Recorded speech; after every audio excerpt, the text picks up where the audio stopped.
You're listening to Tabletop Arcanum, a podcast dedicated to learning and exploring the hobby of tabletop gaming. Your hosts are Justin Taylor and Richard Giese, so sit back and relax as we talk, discuss, and joke our way through the hobby we love so much.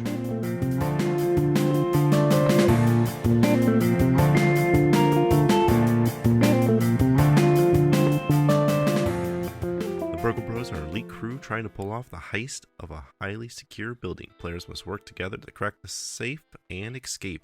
Anyone caught, and it's all over. Welcome to Tabletop Arcanum. This is Justin, and I'm bringing you a review of Burgle Bros.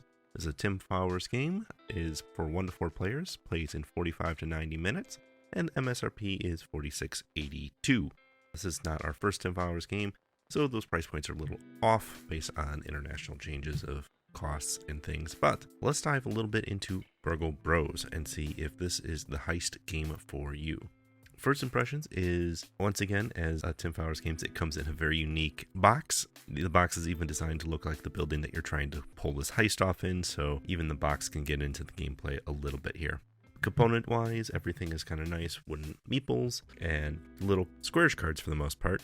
Honestly, it's one of those, it has a lot of stuff in a very tiny package. Wooden walls, the guards, everything. It's just kind of very tightly compact in this box. And it's a double-sided sword. So my first impressions are I love tiny complete storage solutions, but at the same time there's so much stuff that goes in this little box that it's sometimes hard to repack without finding like a 3D printed file or foam core or something to kind of like help contain it, or at least organize it within the tiny box. Either way, it's a heist game that feels very much like a heist game and a big cooperative puzzle that everyone's trying to react to but also solve at the same time. So I really enjoy it for that. Let's talk about the positives, the things that Burgle Bros does well. It keeps it as a very tight, relatively rules simple on the core level. The exception to that is when you look at the different individual character powers. Some of them are a little bit trickier than others, and some of them are more useful than others depending on your game.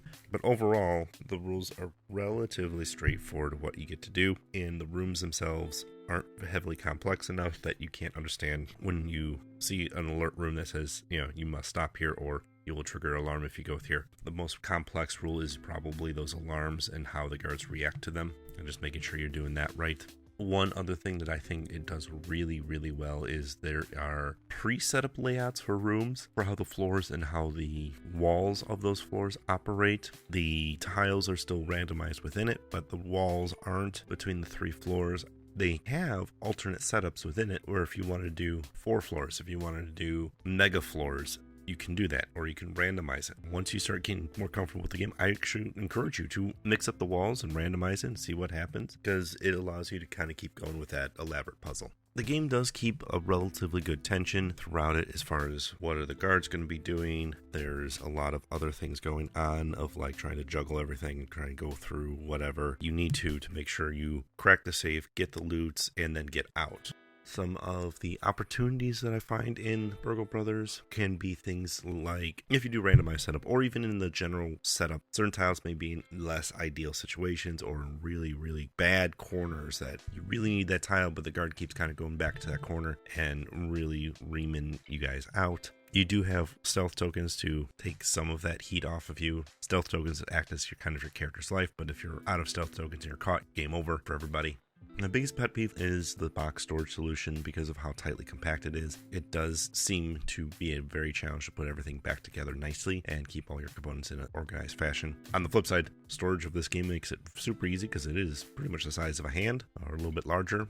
One other thing Burgle Brothers could idealize with is the theme is there, but there's not much of an element of narration other than this is your setup you're trying to rob. You don't even know what you're trying to rob because that's randomized, and then you get out. I know this is addressed in Burgle Bros 2, but in Burgle Bros 1, that is one of those weaker spots innately in the game. The one other opportunity I can think of is, while I did say the rules are relatively simple, there are occasionally cards or things like that break the basic rules or add a new element that isn't well explained unless it's just listed on the card. And when it's listed on the card, that's usually enough rules if you understand what it's trying to do. I have seen some groups have some issues with this, but overall, Burgle Bros is a great game for people who are looking for that heist 4-player game. It's a little bit on the longer side just because there's a little bit more, kind of like a stage 1, stage 2, stage 3 with the floors that you have to kind of work your way through. But it doesn't feel long when you're playing it, and that's a really positive spin on it. So at $46.82, the game does not look like an almost $50 game from the box. It looks like it should probably be at least half that cost, like a $20 game, because of the size of the box and what it looks like. However, there is enough gameplay in here to make up to that $42. I would probably say if you can pick this up for between $30 and $40, you're doing really, really, really, really, really good. But I don't know if you saw the sticker shock price on there, and it would be one of those things of like, wait a second, how is this a $50 game or close to $50 game? I do encourage you to take a look at this game, and despite the price tag, there is a lot of gameplay, and with the replayability and combinations of floors, combinations of what characters you're playing as, because there's multiple characters and there's only 4 players at any given time. It's a lot of fun puzzle, heisty adventure throughout Burgle Bros. I hope you've enjoyed the review of Burgle Bros by Tim Fowers. Please make sure you like, subscribe, and follow us. We are on Instagram, Facebook, and Twitter.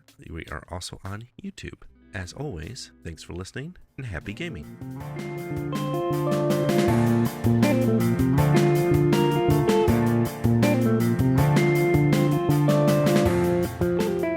You've been listening to Tabletop Arcanum, produced by Justin Taylor. This episode is hosted by Justin Taylor. Mixing and editing by Richard Giese. Original theme by Paul Moore and Issac Gilbert. Check the description for this episode's featured background music. You can follow us on most social media platforms. Be sure to like, subscribe, and follow, and leave us a review if you would. As always, thanks for listening.